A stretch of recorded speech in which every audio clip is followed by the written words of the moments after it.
नमस्कार, आदाब।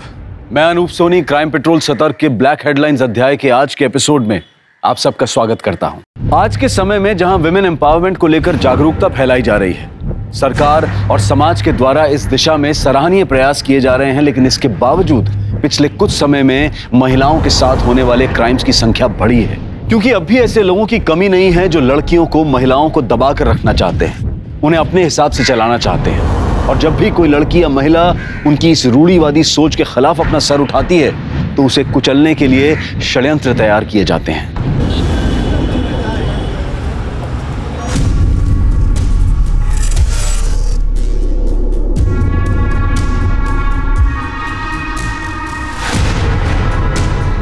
इतना आसान ना मैडम जी, मर्डर केस है, 10 लाख तो लग जाएंगे आपके। लेकिन सर इसकी क्या गारंटी है कि 10 लाख में मेरा रिलेटिव छूट जाएगा? यो हमारी गारंटी है मैडम, सब क्लियर हो जाएगा। कोर्ट में गवाह मुकर जाएगा और आपका रिश्तेदार छूट जाएगा। और चलो FIR की कॉपी भी दे देंगे, भेज देना रद्दी। और इससे बड़ी क्या गारंटी चाहिए आपको? देखा आपने, ये है हमारे राज्य की पुलिस की दुर्दशा। पुलिसकर्मी समय के साथ साथ निरंकुश होते जा रहे हैं। क्या वाकई में ऐसे लोग हमारे कानून व्यवस्था को सुचारू रख सकते हैं? क्या वाकई में ऐसे भ्रष्ट वर्दीधारी अपराधी हमें न्याय और इंसाफ दिला सकते हैं? जरा सोचिए। मैं प्रीति जैन आपसे विदा लेती हूँ, फिर मिलूंगी, किसी दूसरे सफेद पोश को बेनकाब करूंगी। जय हिंद। मैम, हम ये वीडियो हाइड कर देते हैं, हमें ऐसे में पुलिस से पंगा नहीं लेना चाहिए। यहाँ रक्षक भक्षक बन के घूम रहे हैं। नेहा, कहाँ जा रही हो? मैं अपनी फ्रेंड के घर लंच पे जा रही हूँ। तुम कहीं नहीं जाओगी, अंदर जाओ वापस। Go back to your room Neha. Neha, ma'am ने अभी भी एक वीडियो अपलोड किया है और पहले भी इस घर पे, मैम पे, दोनों पे हमले हो चुके हैं। ऐसे में तुम्हें बाहर नहीं जाना चाहिए। तो क्या करूँ? 24/7 इस जेल में सड़ती रहूँ और इनके इशारों पे चलती रहूँ? मैं ना परेशान हो गई हूँ। क्या मिलता है आपको ये स्टिंग ऑपरेशन करके? I just hate you mama and your damn charity work. Go to your room now.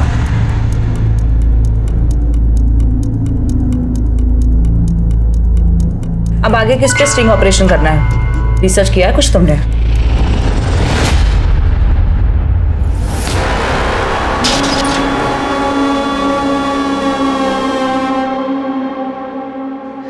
मामू जान,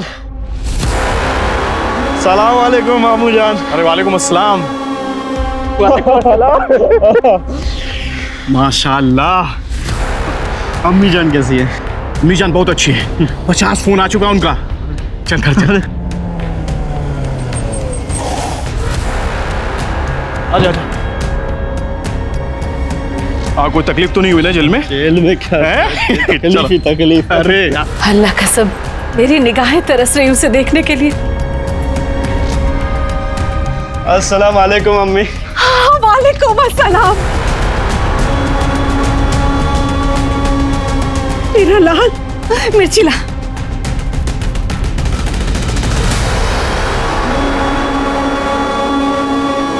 अल्लाह तुझे बुरी नजर से बचे। काकोरी कबाब, दम बिरयानी, शाही टुकड़ा। अम्मी, ये सब ना जेल में खाने के लिए तरस गया था मैं। सब कुछ तुम्हारे लिए ही बनाया है। अम्मी, भाईजान, शाहिद मेरे भाई। भाईजान कब? माशाअल्लाह 3 साल में कितना बड़ा हो गया। और पढ़ाई कैसी चल रही है? सब बढ़िया? बहुत अच्छी। हमारे स्कूल में अव्वल आता है, स्कूल का हेड बॉय है। इसे देख के लगता है कि जरीन और इम्तियाज खान की औलाद है। ये सलमा कहाँ है? हमारे रिहा होने की खबर दी ना उसे। हाँ अम्मी, मेरे निकाह की जितनी जल्दी हो सके ना तारीख पक्की करा दो आप। अरे क्या हुआ? सलमा के नाम से चुप क्यों हो गए हो? कितने महीने से मुझे मिलने भी नहीं आई वो जेल में। आ जाएगी वो, तुम जाकर हाथ मुंह धो लो।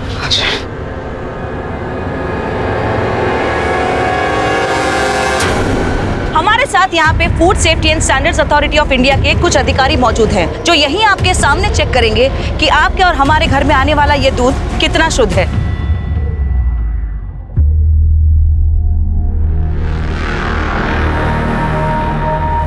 मेघा जी, वो स्टिंग ऑपरेशन वाली प्रीति जैन हमारे टेम्पो के दूध को चेक कर रही हैं और वीडियो भी बना रही हैं, और उसके साथ फूड ऑफिसर और पुलिस वाले भी हैं। तो सर, आप बता सकते हैं इस दूध में कितना पानी है? 80 लीटर पानी में सिर्फ 1 लीटर दूध है। सुना आपने? 80 लीटर पानी में सिर्फ 1 लीटर दूध है। इस डेयरी के मालिक हैं शंभू सिंह जी, जो हमारे पूर्व नेता नंद कुमार तिवारी जी के बचपन के दोस्त हैं और उनके निजी सलाहकार भी। तो अब आप समझ गए होंगे कि हमारे देश में भ्रष्टाचार की जड़ें कितनी गहरी हैं।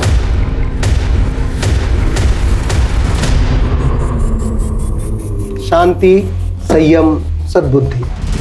प्रीति जी, आप ये पैसा रख लीजिए और इसकी ओरिजिनल कॉपी हमको दे दीजिए, और बाकी की जो भी कॉपी आपके पास है उनको आप डिलीट कर दीजिए। अगर इसी तरीके से पैसे कमाने होते तो मैं बाजार औरत नहीं बन जाती। अपने पैसे उठाइए और निकलते बनिए यहाँ से। प्रीति जी, हमको तो पैसे खर्च करने हैं, या तो आप ले लीजिए या हम आपके लिए किसी और को दे देते हैं। अब ये पैसे तो आप ही के ऊपर खर्चे होंगे। अब इससे पहले कि आप कहें कि एक और स्टिंग ऑपरेशन हो गया, मैं आपको चेतावनी देना चाहती हूँ कि हमारी जो यहाँ पर बातचीत हो रही है ना, वो इस सीसीटीवी कैमरा में कैप्चर हो रही है। इसमें तो वीडियो रिकॉर्ड हो रहा है, ऑडियो तो रिकॉर्ड नहीं हो रही ना? क्योंकि ऑडियो मैं इस फोन में रिकॉर्ड कर रही हूँ। मैडम, हम तो आपकी ईमानदारी चेक कर रहे थे, आपका स्टिंग करके। हम मजाक कर रहे थे आपसे। आइंदा मजाक उनके साथ कीजिएगा जिनको चुटकुले सुनने का शौक है। मेरा काम तो आप जैसे लोगों की जिंदगी का मजाक बनाना है। अपने पैसे लीजिए और निकलिए यहाँ से। नमस्कार।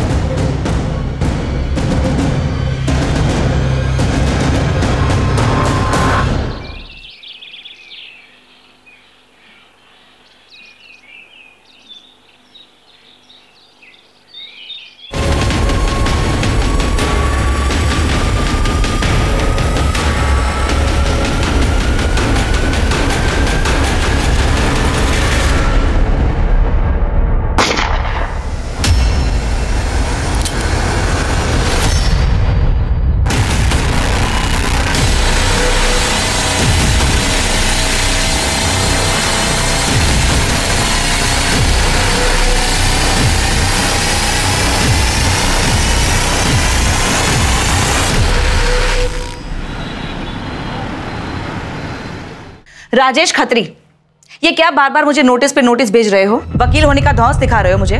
चाहते क्या हो तुम?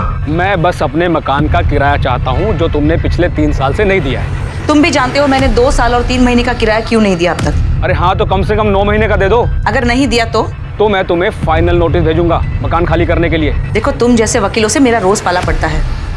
आइंदा से मुझे नोटिस मत भेजना। जिस दिन मेरे पास पैसे होंगे मैं खुद तुम्हें फोन कर लूंगी।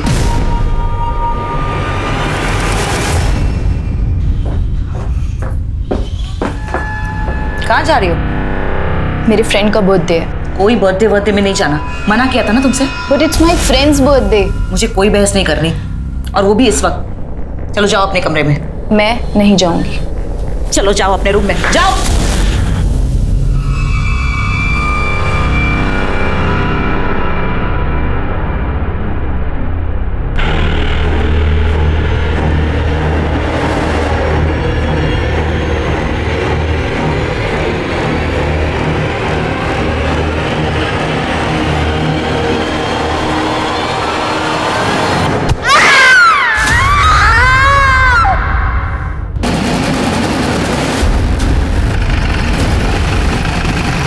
जय हिंद सर।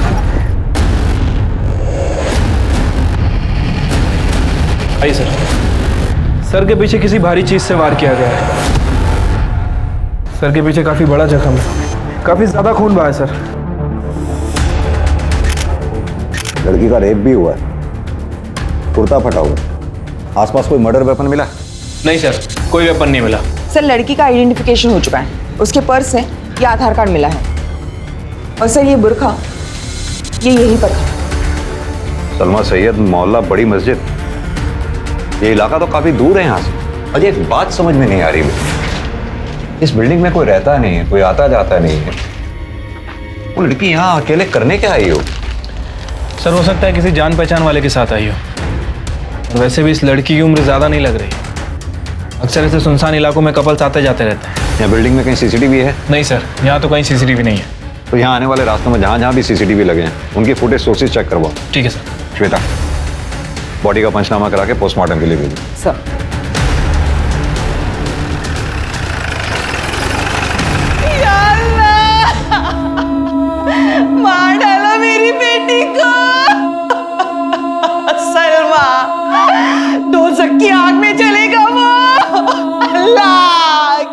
किया ये?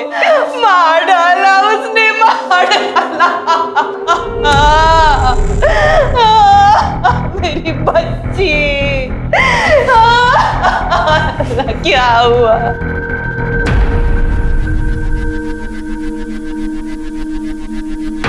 मरने वाली के क्या लगते हो तुम? मंगेतर। क्या नाम है तुम्हारा?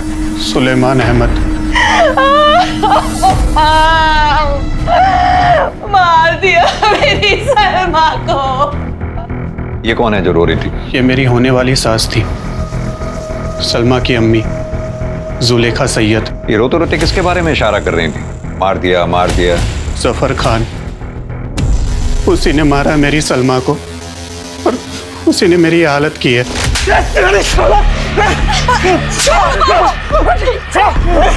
मैं और सलमा बचपन से प्यार करते हैं, मगर ये हो चुकी है सवारी। छोड़ो सफर। तेरी हिम्मत है उससे मंगनी करेगा तू? तुझे तो मैं यही मार दूंगा। छोड़ो उसे। मैंने खाने के मैं तुमसे निकाह नहीं कर सकती। मैं नहीं चाहती कि मेरे बच्चों का बाप एक खूनी हो। तेरे चाहने से क्या होता? ये सुलेमान जिंदा नहीं रहेगा, फिर देखता हूँ कौन निकाह करता तुझसे। हटो, हटो।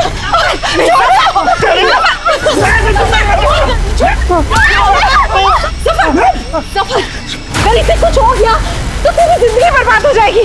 छोड़ इसे। भूल मत कि तू 18 साल का हो गया है।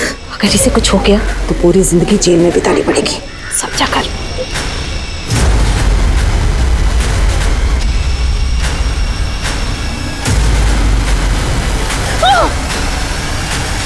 ये जो तेरे हाथों में सुलेमान के नाम की मेहंदी है ना, ये हाथ तोड़ दूंगा मैं। तेरे 3 भाइयों, अम्मी, अब्बू सबको मार दूंगा। हंसता हंसता ना जेल चला जाऊंगा मैं, समझे? मेरे साथ निकाह की तैयारियां शुरू कर दे। हाथ हटा।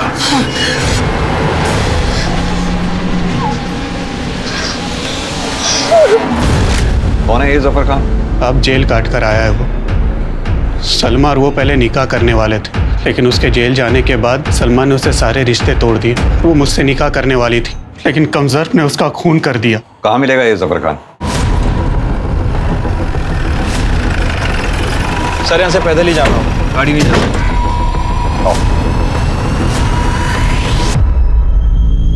आपा please. Mafia queen Zarina Khan हो तुम, और तुम्हारे बेटे ये जुर्म की ठेकेदारी कब छोड़ेंगे? तुम्हारा शौहर इम्तियाज खान 6 साल पहले पुलिस के एनकाउंटर में मारा गया, तब भी तुम लोग नहीं सुधरे। 20 साल का बेटा 2 साल पहले एनकाउंटर में मारा गया। 17 साल का बेटा जेल में है। 18 साल का बेटा 2 महीने पहले बेल पर आकर रेप और मर्डर के केस में फिर फरार है। मुद्दे की बात कीजिए साहब। मुद्दे की बात यह है कि जफर खान है कहाँ? मालूम नहीं। घर की तलाशी लो। सर। ये तुम्हारा छोटा शहजादा शाहिद खान। सर,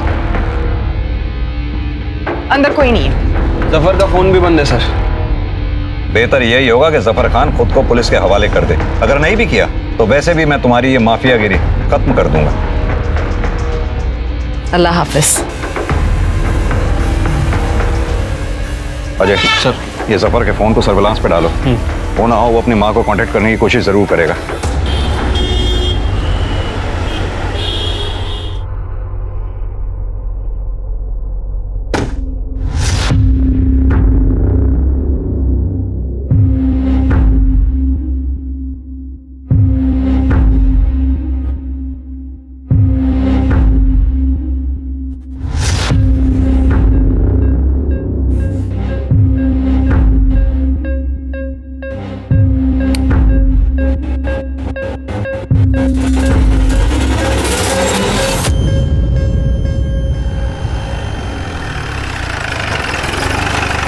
सर, ये रही सलमा सैयद की पोस्टमार्टम रिपोर्ट।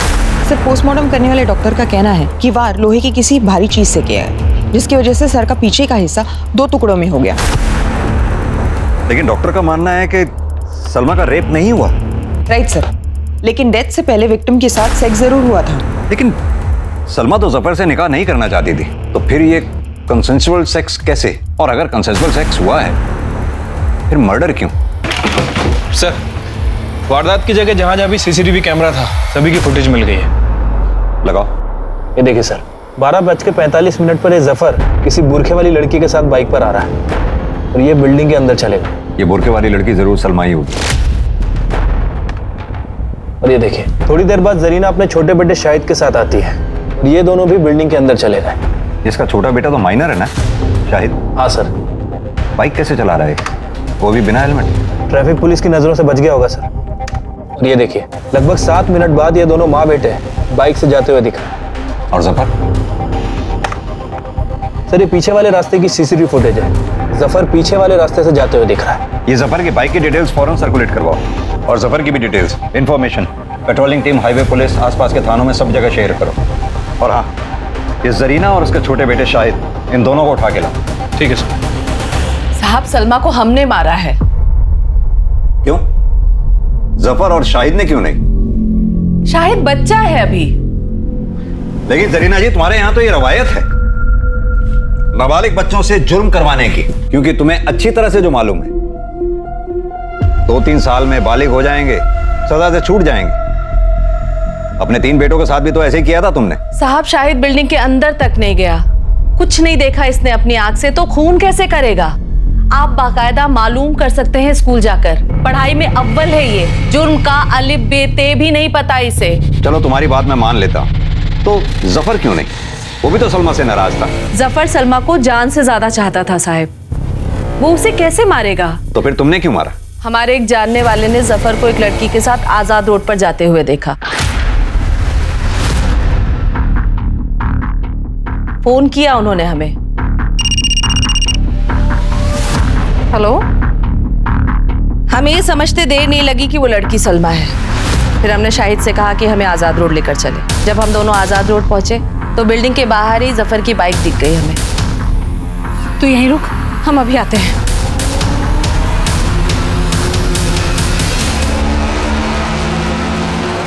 जफर, तुमने जैसा कहा मैंने वैसा किया। मैं तुमसे मिलने भी आई, तुम्हारे साथ हम बिस्तर भी हुई। अब खुदा के वास्ते तुम सुलेमान और मेरे परिवार को परेशान मत करना। मैं तुम्हारे आगे हाथ जोड़ती हूँ, तुम मुझे हमेशा हमेशा के लिए भूल जाओ। बचपन का प्यार है रे। ना मैं तुझे भूलूंगा और ना ही भूलने दूंगा। और सुन, निकाह तो किसी से भी कर ले, जब मैं तुझे बुलाऊं ना तो सीधा आना होगा। छी जफर, मुझे अब तुमसे घिन आ रही है। मैंने तुमसे ना शादी करने का फैसला बिल्कुल सही किया। मैं तुम्हें खबरदार कर रही हूँ, अब अगर तुमने मेरे साथ जबरदस्ती की ना तो मैं तुम्हारे खिलाफ पुलिस में कंप्लेंट डाल दूंगी कि तुम मेरा रेप करते थे और जेल जाने से पहले भी तुमने मेरा रेप किया था। मेरी बिल्ली मुझे में हो, अभी नहीं ब्लैकमेल कर रही है। तू जफर की थी, है और हमेशा रहेगी। मैं जा रही हूँ तुम्हारे खिलाफ कंप्लेंट डालने कि तुमने मेरा रेप किया था। क्या निकल करता नहीं किसी से। खाला, अम्मी, सब सुन लिया हमने। अच्छा, तो देख लो ना अपनी बेटी की करतूत, क्या कर रहा है आपका बेटा। कर लो ना इससे निकाह, पलकों पे बिठा कर रखूंगी तुझे। मैं एक खूनी के साथ निकाह नहीं कर सकती। आप हट जाओ, वरना मैं आप पर अपनी बेटी के साथ मिलकर जबरदस्ती करने का केस डाल दूंगी मैं। अरे जाने दो अम्मी, देखी मैंने इसकी औकात। औकात की बात कर रहे हो? दिखाती तुम दोनों माँ बेटों को अपनी औकात। ये लो, मैं जा रही हूँ पुलिस स्टेशन में कंप्लेंट करने की तुमने मेरा रेप किया था।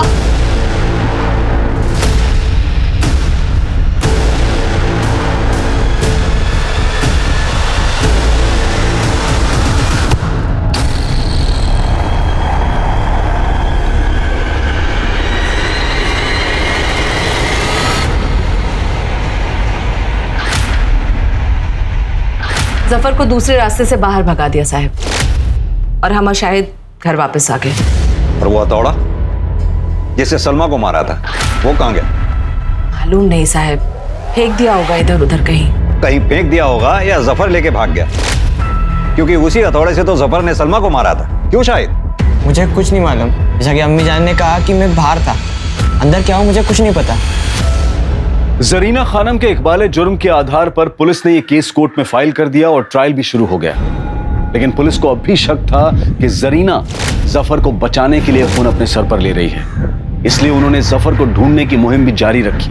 पुलिस ने सलमा के मर्डर केस को लेकर जरीना के छोटे भाई शाहिद खान के इन्वॉल्वमेंट की भी तहकीकात की, लेकिन कोई सबूत ना मिलने और आस पड़ोस और स्कूल में उसकी साफ सुथरी छवि होने के कारण उसे छोड़ दिया गया। जरीना एक शातिर अपराधी थी और अपनी बेल के लिए वो नए नए दावपेच लगा रही थी, लेकिन पुलिस उसके क्रिमिनल बैकग्राउंड का तर्क देकर उसकी बेल एप्लीकेशन खारिज करवाने में कामयाब रही। इसी दौरान सीलमपुर थाने क्षेत्र में एक और सनसनीखेज मर्डर हो गया, जो टीवी और अखबारों की हेडलाइन बन गया।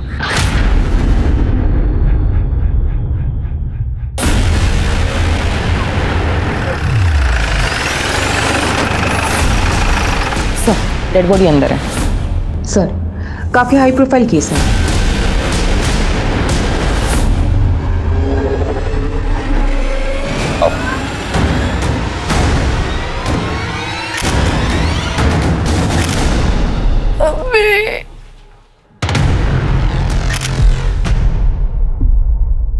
सर पे वार किया गया है, शायद इसी हथौड़े से। सर पीछे से फट गया सर, और काफी ज्यादा खून बहा है। यह हथौड़ा वहां पे पड़ा था। सर लगता है कातिल पेशेवर नहीं है, वरना ऐसे मर्डर वेपन छोड़ के क्यों चला जाता? हाँ, तो हड़बड़ाहट में छूट गया होगा। ये हथौड़ा फॉरेंसिक जांच के लिए भेजो। ठीक है सर। इस लेडी को मैं बहुत अच्छी तरह से जानता हूँ। इनके जितने भी स्टिंग ऑपरेशंस हुए हैं सारे देखे हैं मैंने।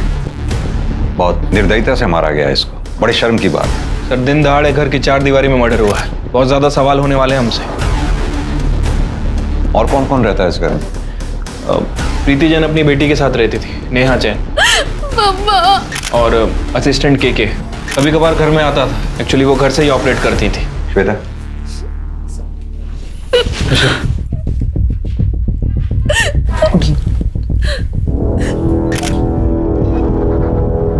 आई एम सॉरी नेहा, मैं जानता हूं ये बहुत मुश्किल की घड़ी है तुम्हारे लिए।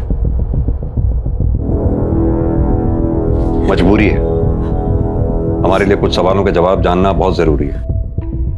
आपने किसी को आते जाते देखा था? सर, मैं घर पे नहीं थी। कहाँ गई थी आप? मैं अपनी फ्रेंड के घर गई थी, जनकपुरी में। और आप? सर आज संडे है ना, मेरा वीकली ऑफ था। मैं तो सर अपने पीजी में था, न्यू फ्रेंड्स कॉलोनी। आपको पता कब चला इस हादसे का?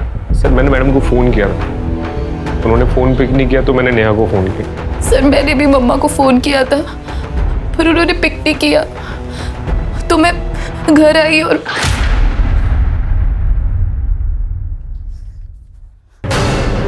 मम्मा मम्मा मम्मा मम्मा क्या हुआ? और फिर मैंने केके को बताया और मैंने इमीडिएटली आप लोगों को फोन कर दिया। तुम तो इनके काफी करीब थे, कभी इन्होंने जिक्र किया किसी से कोई दुश्मनी या किसी से इनको अपनी जान का खतरा हो? सर आज से 6 महीने पहले मैडम के ऊपर जानलेवा हमला हुआ था। मैडम बाल बाल बची थी पर एक स्वीपर मारा गया था सर। सर मम्मा के बहुत सारे दुश्मन थे, उनका जॉब ही इतना रिस्की और थैंकलेस था कि आए दिन शाम सुबह उनको धमकी भरे फोन आते रहते थे। तुझे जो करना है कर ले, तेरी वीडियो तो मैं अपलोड करके ही रहूंगी। सर कई दफा तो ऐसा हुआ है सर कि लोगों ने बाहर से पत्थर मार के घर की खिड़कियां तोड़ दी। इसीलिए सीसीटीवी कैमरा घर में लगाए हुए थे। इनका डीवीआर हो गया, कहाँ है? सर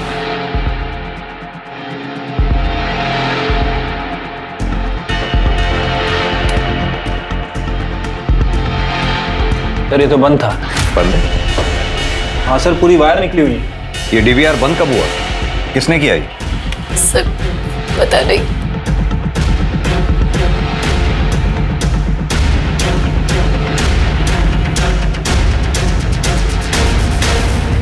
अजय सर, इस घर में जितने भी कैमराज हैं सबकी फुटेज चेक करवाओ। जी। पता करवाओ उनकी रिकॉर्डिंग कब बंद हुई थी। ठीक है सर। सर इसके पहले भी प्रीति जैन पे हमला हो चुका है, उस केस को भी स्टडी करता हूँ। हो सकता है कि वो हमला और ये हमला दोनों कनेक्टेड हो सकता है। ये प्रीति जैन के ऑफिस में लैपटॉप, मोबाइल, हार्ड डिस्क जो भी मिले उसका एक एक डेटा चेक कर मारो। जी। बॉडी को पंचनामा करा के पोस्टमार्टम के लिए भेज। ठीक है सर। जय सर। दिल्ली का सीलमपुर इलाका, यहाँ एक के बाद एक दिन दहाड़े ऐसी विभत्स हत्याएं हुई जिसने पूरे शहर को हिलाकर रख दिया। ये दोनों केसेस अलग अलग समय पर, अलग अलग जगह पर और अलग अलग विक्टिम्स के साथ हुए थे, लेकिन इन दोनों केसेस में एक कनेक्शन था। आखिर क्या था वो कनेक्शन? श्वेता, ये प्रीति जैन की बेटी नेहा जैन और प्रीति के असिस्टेंट कृष्ण कुमार, इन दोनों के बयान मुझे कुछ कोऑर्डिनेटेड से लग रहे हैं। एक काम करो, इन दोनों के कॉल रिकॉर्ड्स और लोकेशन डिटेल्स निकलवाओ, और साथ में प्रीति जैन के भी। सर, क्योंकि घर में फोर्स एंट्री के निशान नहीं है। अब या तो घर में ही किसी के पास घर की दूसरी चाबी है, या फिर जानबूझकर किसी ने दरवाजा घर का खुला छोड़ा था। लेकिन सर, जो घर में सीसीटीवी लगाएगा वो घर का दरवाजा खुला क्यों छोड़ेगा, जबकि उसकी जान को हर पल एक खतरा हो। ये बात भी सही है। हैमर की फॉरेंसिक रिपोर्ट जल्दी मंगवाओ। सर।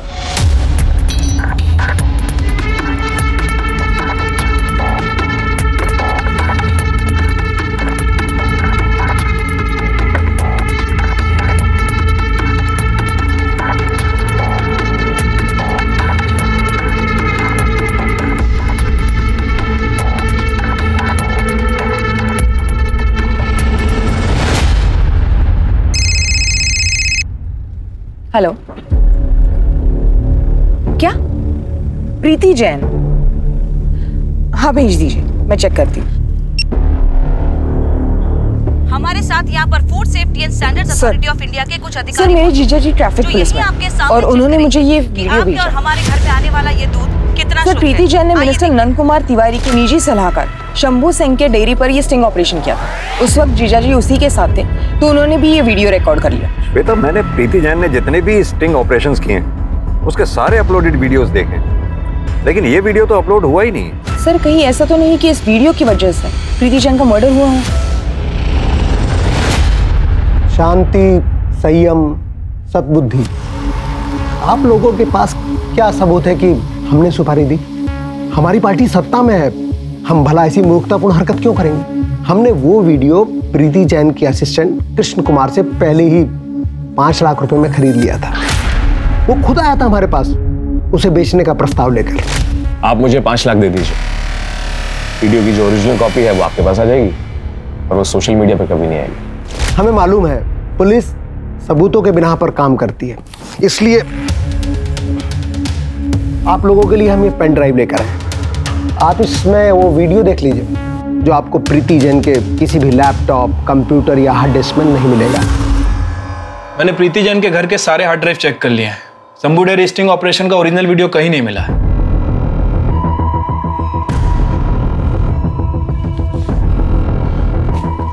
सर, तिवारी मैडम को खरीदना चाहता था, लेकिन मैडम ने कभी अपने आदर्शों के साथ समझौता नहीं किया। और तुम बिक गए?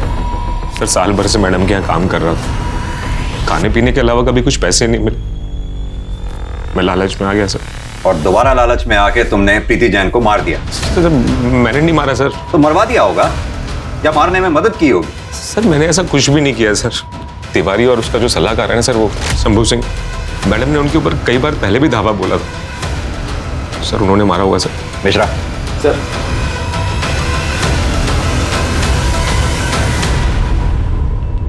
अजय, नंद कुमार तिवारी, शंभू सिंह, कृष्ण कुमार, नेहा जैन, मुझे इन चारों के call details, location details, bank statement जल्द से जल्द चाहिए। फिलहाल ये चारों प्रीति जैन के मर्डर केस में प्राइमरी सस्पेक्ट हैं। ठीक है सर।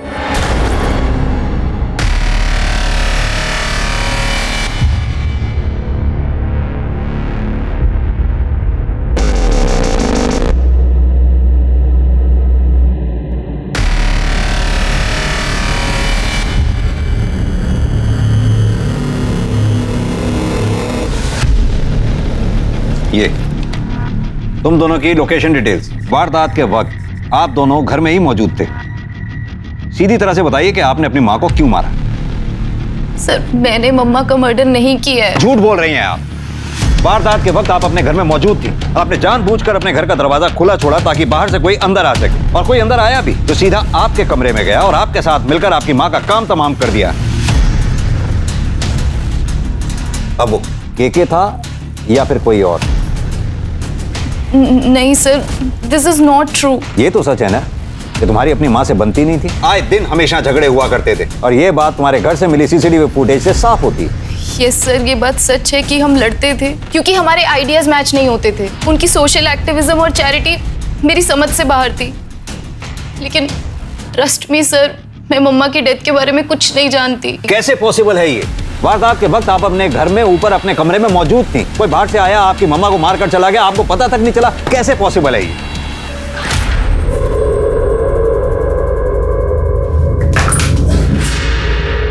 यहाँ तुमने कुछ आवाज सुनी? नहीं तो कोई है शायद। अरे तुम छोड़ो ना। आपका और केके का अफेयर है? यस सर, क्योंकि बचपन से मम्मा ने मुझे रिस्ट्रिक्शंस में पाला है। एक कृष्णा ही थे जो मुझे फ्री महसूस करवाते थे, वो तब भी मेरे साथ थे और आज भी। लेकिन मम्मा को इस बारे में कुछ नहीं पता। शायद तुम्हारी मम्मा को इस बात पे शक हो गया था, इसलिए घर में उन्होंने सीसीटीवी लगवाया। पकड़ी ना जाऊं इसलिए मैं डीवीआर बंद कर देती थी, और मम्मा को हमेशा लगता रहा कि डीवीआर में कुछ खराबी आ गई है। हर रोज की तरह उस दिन भी मैंने डीवीआर बंद कर दिया था और घर का दरवाजा खोल दिया ताकि केके चुपचाप मेरे कमरे में आ सके। लेकिन मुझे नहीं पता था कि अननोइंगली मैं मम्मा के खिलाफ इतना बड़ा स्टेप ले लूंगी। काश मैंने उस दिन डीवीआर बंद नहीं किया होता तो आज पता चल पाता कि मम्मा का मर्डर किसने किया है। हाँ तो कृष्ण कुमार, आदमी तो तुम निहायत ही कमीने किस्म के हो। पहले प्रीति जैन को धोखा देने की कोशिश की, दूसरी बार तुम्हारी जरूरतों ने तुम्हारी बॉस प्रीति जैन को मारकर उसकी इकलौती बेटी नेहा जैन के साथ अय्याशी करने को मजबूर कर दिया। सर, मैं प्रीति मैम को मारने के बारे में सोच भी नहीं सकता। उन्होंने मुझे जर्नलिज्म सिखाया था सर, वरना मैं तो कहीं बाहर सड़क पे पड़ा होता सर। तो फिर जब नेहा ने तुम्हारे लिए दरवाजा खुला छोड़ा था तो तुमने दरवाजा बंद क्यों नहीं किया? सर, मैंने शायद दरवाजा बंद किया था सर। हाँ तो फिर साफ है ना, मर्डर तुम दोनों में से किसी एक ने किया या फिर दोनों ने? सर याद आया सर, मैं कभी दरवाजा बंद करता ही नहीं था कि मैडम थोड़ी सी आवाज से ही अलर्ट हो जाती थी।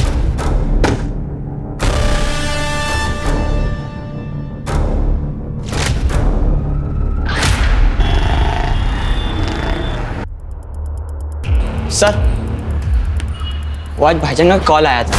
क्या कह रहा था वो? सर, वो अम्मी जान के बारे में पूछ रहे थे, उनके फिक्रमंद थे। उसे तुमने कहा नहीं हमारे पास आने के लिए? मैंने उन्हें कहा, लेकिन उन्होंने बोला कि एक बार बस अम्मी को बेल मिल जाए, बस उसके बाद ही फिर वो आपके सामने आएंगे। फिर वो बार बार कह रहे थे कि उन्होंने कुछ नहीं किया है। ये शायद कुछ ज्यादा सीधा नहीं बन रहा। सर, इसके ऊपर नजर रखते हैं। भाईजान 1 मिनट अपना मोबाइल देंगे?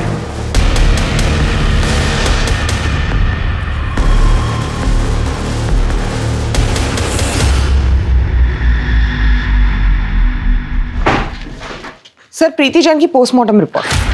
मौत दिन के 2 बजे हुई है। हथौड़े की जबरदस्त वार की वजह से मौके पे ही मौत हो गई। सर, ऐसा लग रहा है कि सलमा की पीएम रिपोर्ट हम दोबारा पढ़ रहे हैं। सर, कहीं ऐसा तो नहीं कि जफर ने ही प्रीति को मारा? और वैसे भी जरीना का सुपारी लेकर लोगों को मारने का पुराना कारोबार है। लेकिन जरीना तो जेल में है।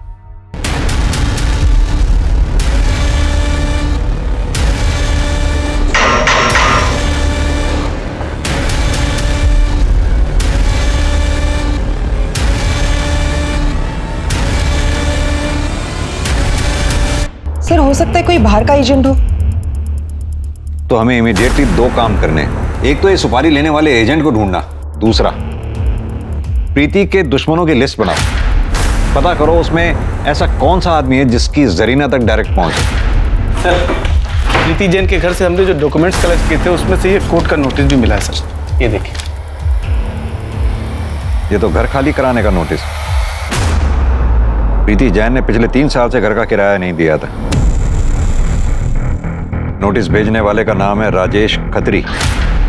और सर ये है प्रीति जैन का कॉल रिकॉर्ड्स। ये देखिए सर, शुरुआत में तो ये सब कुछ भी सस्पिशियस नहीं लगा, लेकिन 9 महीने पहले के कॉल रिकॉर्ड में प्रीति किसी सूरज खत्री के साथ लगातार संपर्क में थी सर। जरा पता करो ये सूरज खत्री और राजेश खत्री के बीच में क्या कनेक्शन है। सर, जफर के बारे में कुछ पता लगा? अभी तक तो नहीं सर। ये जरीना के सुपारी गेटवे का पता करो, क्योंकि अगर प्रीति और सलमा सैयद, इन दोनों की मौत एक ही तरीके से हुई है, तो मुझे लगता है कि दोनों की मौत में वेपन भी एक ही इस्तेमाल हुआ होगा, क्योंकि सलमा सईद के मर्डर स्पॉट से हमें मर्डर वेपन नहीं मिला था, जो कि प्रीति जैन के मर्डर स्पॉट से हमें बरामद हुआ। अजय, ये मर्डर वेपन लैब एक्सपर्ट को एक बार दोबारा चेक करवाने के लिए भेजो। मेरी गट फीलिंग है कुछ ना कुछ हाथ जरूर लगेगा। ठीक है सर।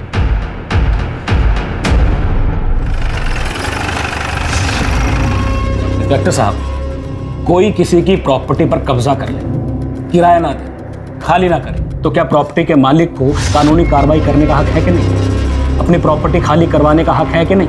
आप बेमतलब अपना और मेरा टाइम ज़ाया कर रहे हैं। एक्सक्यूज मी, मेरी कोर्ट में पेशी है, आई एम गेटिंग लेट।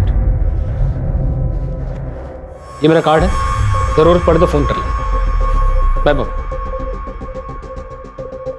आपको तो कोर्ट नहीं जाना है, बैठिए, कुछ बातें करते हैं। मिस्टर सूरज, 9 महीने पहले तक आपकी प्रीति जैन से लगातार फोन पे बातें होती थी, फिर अचानक ऐसा क्या हुआ जो बातें बंद हो गई? मेरा और प्रीति का अफेयर था, हम शादी करने वाले थे, हमारा 2 साल का रिलेशनशिप था, पर उसने ही तोड़ दिया। देखो प्रीति, ऐसा क्यों? देखो मैं सब कुछ ठीक कर दूंगा, मेरी बात मानो प्लीज। सूरज प्लीज, हम अपने रिलेशनशिप को आगे कंटिन्यू नहीं कर सकते। मेरी बेटी कभी भी नहीं चाहती थी कि मैं दूसरी शादी करूं, और अगर मैंने शादी कर भी ली ना, तो भी वो तुम्हें कभी अपना पापा नहीं मानेगी। प्रीति, मैं बात करूंगा नेहा से, मैं समझाऊंगा उसे। सूरज, आई नो हो, वो नहीं मानेगी, और तुम तो जानते हो कि वही मेरी प्रायोरिटी है। आज के बाद हम इस बारे में कभी बात नहीं करेंगे। मैं टूट सा गया था, शराब का सहारा ले लिया, मैं रोज पीने लगा, मुझे ऐसा लगा जैसे मेरी दुनिया ही उजड़ गई। लेकिन अभी तो आप बिल्कुल ठीक लग रहे हैं। क्या ये प्रीति जैन के मर्डर से मिली खुशी का असर है? नहीं सर, मैं अभी भी रिहैब से लौटा हूँ। मैंने भी इनफैक्ट उससे कहा कि जब तक तेरा सूरज से अफेयर था तब तक तू किराया मत दे, लास्ट के 9 महीने का दे दे। वो देने भी वाली थी, लेकिन मेरे बेटे राजेश को अर्जेंट पैसों की जरूरत थी, तो उसने उसको नोटिस भिजवा दिए, और वो रेगुलर उसको फॉलो करता था। मिस्टर सूरज, आप तो प्रीति के काफी क्लोज थे, आपको क्या लगता है प्रीति जैन को कौन मार सकता है? पता नहीं सर, पर हाँ, प्रीति को सबसे अधिक टेंशन नेहा की रहती थी, और इससे ज्यादा कुछ कह नहीं सकता मैं। सर मुझे तो ये पूरी फैमिली सस्पेक्ट लग रही है। ये सूरज खत्री के भी कहानी पे विश्वास नहीं किया जा सकता। ज्यादातर केसेस क्राइम ऑफ पैशन होते हैं, और बात वो ज्यादा ही शुगर कोटेड बातें कर रहा था। वैसे आपने वो सूरज को नोटिस किया? वो भी नेहा की तरफ ही इशारा कर रहा था।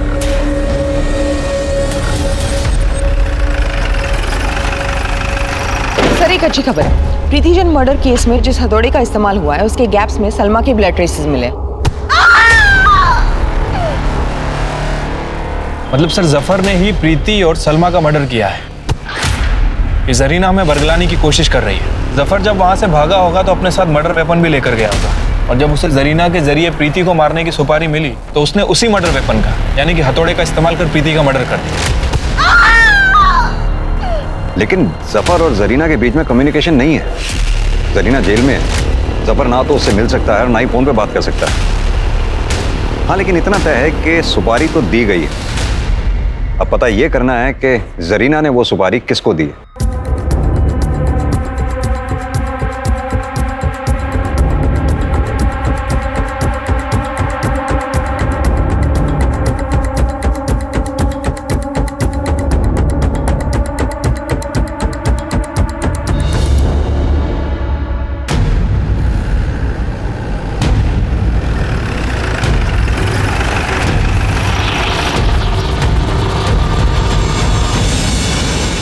हाँ, जरीना जी का वकील हूँ मैं।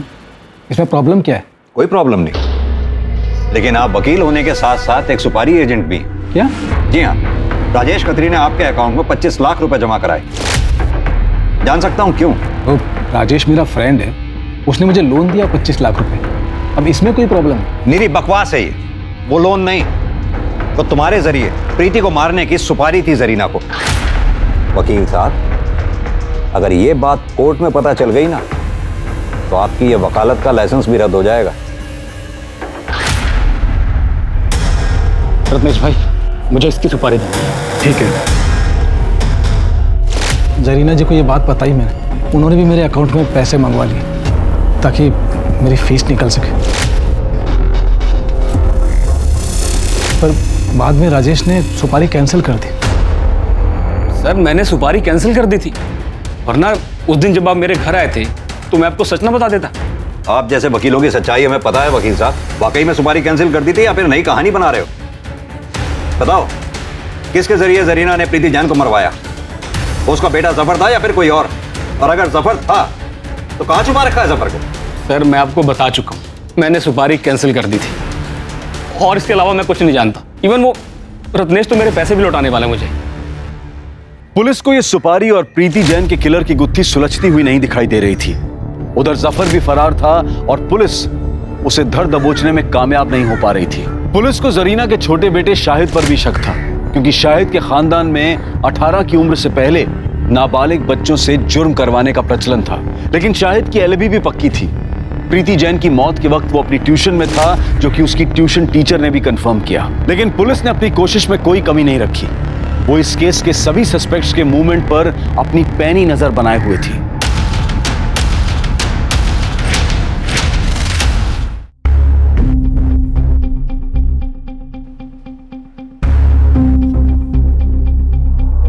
मैडम वो ठीक 1:30 बजे अंदर चला गया।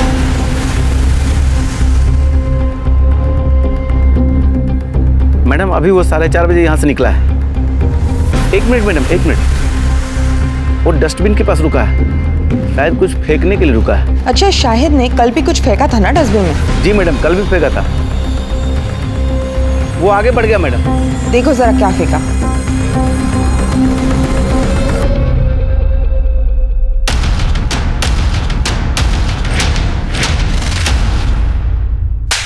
आपको पता है ना, नाबालिग बच्चों के साथ शारीरिक संबंध बनाना कानूनी जुर्म है। अगर ये बात पब्लिक में आई ना तो जिंदगी भर के लिए बदनाम हो जाओगी। सॉरी मैडम, गलती हो गई, आगे से नहीं होगा। ये बताओ, 27 अक्टूबर को दिन में 1:30 बजे से लेकर 4:30 बजे के बीच में शाहिद क्या तुम्हारे पास ट्यूशन पढ़ने के लिए आया था? नहीं सर। हाँ तो शाहिद, तुम्हारे भाईजान का फोन आया था? नहीं सर। देखो शाहिद, सीधा मुद्दे पे आते हैं। हमारी टीम को तुम्हारी बाइक से कुछ ब्लड सैंपल्स मिले। रिपोर्ट आने पर क्लियर हो ही जाएगा और तुम जेल भी जाओगे। तो सीधी तरह से बता दो कि वो खून किसका है और तुमने किस किस को मारा है। बताता हूँ सर। ज्यादा मुझे क्या होगा, 2 साल की जेल होगी, उसके बाद मैं वापस छूट जाऊंगा। फिर मुझे जो पढ़ना होगा मैं पढ़ूंगा ना। तो तुम ये मानते हो कि तुमने प्रीति जैन का मर्डर किया है? मैंने सलमा का भी मर्डर किया है। अम्मी जान तो बेवजह जेल में और भाईजान भी बेवजह फरार है। भाईजान को मैंने बहुत समझाया कि वो यहाँ आ जाए ताकि मैं खुद को आप लोगों के हवाले कर सकूं, लेकिन भाईजान मुझसे इतना प्यार करते हैं कि वो माने ही नहीं। उल्टा वो तो अम्मी को बेल दिलवाने के लिए तड़प रहे थे। सलमा को तुमने कैसे मारा? वो बदजात औरत अम्मी और भाईजान की पुलिस में कंप्लेंट करने जा रही थी। मैं जा रही पुलिस स्टेशन में कंप्लेंट करने की, तुमने मेरा रेप किया था।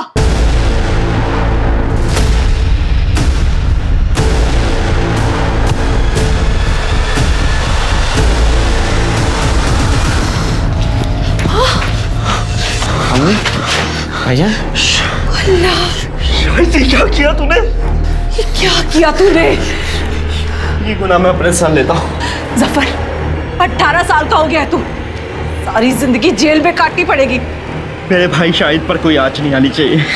इसे पढ़ने दो, हमारी दुनिया से अलग रहने दो इसे। इसलिए अम्मी ने सारा इल्जाम अपने सर ले लिया। और प्रीति जैन को कैसे मारा? प्रीति जैन को मारने से पहले मैंने उसकी लाइफस्टाइल और उसके रूटीन को समझा।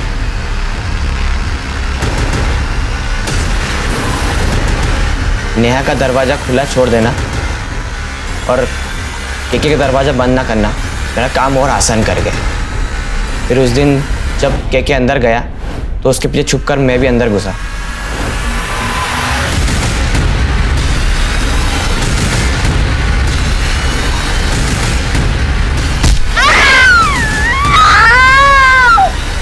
मुझे लगा नेहा और केके को पता पड़ गया है, तो मैं थोड़ा डर गया था। हड़बड़ाहट में मेरे हाथ से हथौड़ा नीचे गिर गया था। उसके बाद मैंने उसे छोड़कर भाग गया। लेकिन मारा क्यों? वकील साहब के पास प्रीति जैन को मारने के लिए दूसरी बार सुपारी आई थी, इसलिए अम्मी ने मुझे मिलने बुलाया था। देख शाहिद, तू चाहता है ना कि तेरी अम्मी बेल पे छूट जाए? जी अम्मी। तो अपनी अम्मी के खातिर एक खून और कर दे।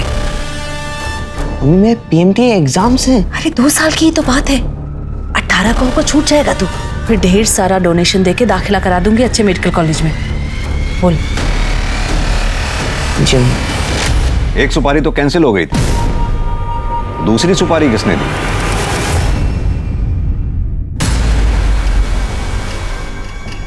मुझे पता था जरीना को सुपारी दी गई थी, लेकिन बाद में राजेश ने फैमिली का भला सोचते हुए उसे कैंसिल कर दिया। उस औरत ने मेरे बेटे की जिंदगी खराब कर दी थी। रिहैब से वापस आ गया था, लेकिन प्रीति को नहीं भूल पाया। सुबह नाश्ते के टेबल पर शराब पीना शुरू कर देता था। मैं बदले के भाव से इतना भर गया था कि फिर से जरीना के वकील को सुपारी दे दी। अगर अपने बेटे के प्यार में अपना भावनात्मक संतुलन नहीं खोते ना, तो आज ये नौबत नहीं आती। अजीब केस था ये। एक ही केस के फैसले में एक 55 साल के आदमी और एक 15 साल के नाबालिग लड़के, दोनों को जेल जाना पड़ा था। शाहिद एक ब्रिलियंट स्टूडेंट था, कल वो एक अच्छा नागरिक बन सकता था, लेकिन अपने परिवार में फैले क्राइम के दलदल से वो बच नहीं पाया। जरीना की ही तरह ऐसे कई गैंगस्टर परिवार हैं जो अपने नाबालिग बच्चों से जुर्म करवाते हैं, और जब ये बच्चे रिहा कर दिए जाते हैं तो बाहर आकर भी इनकी दहशतगर्दी और जेल में हुई नेटवर्किंग के कारण उनका गुंडा राज चलता है। ये एक बड़ा षड्यंत्र है। पुलिस और जुडिशरी इसकी गंभीरता को समझते हुए इसका लीगल सॉल्यूशन ढूंढने की कोशिश कर रही है। अब मैं अनूप सोनी आपसे विदा लेता हूं। फिर मुलाकात होगी क्राइम पेट्रोल सतर्क के ब्लैक हेडलाइंस अध्याय में एक और नए केस के साथ। और याद रखें, क्राइम और आपके बीच में सिर्फ इतना फर्क है कि आप कितने सतर्क हैं। सतर्क रहें, सुरक्षित रहें। जय हिंद।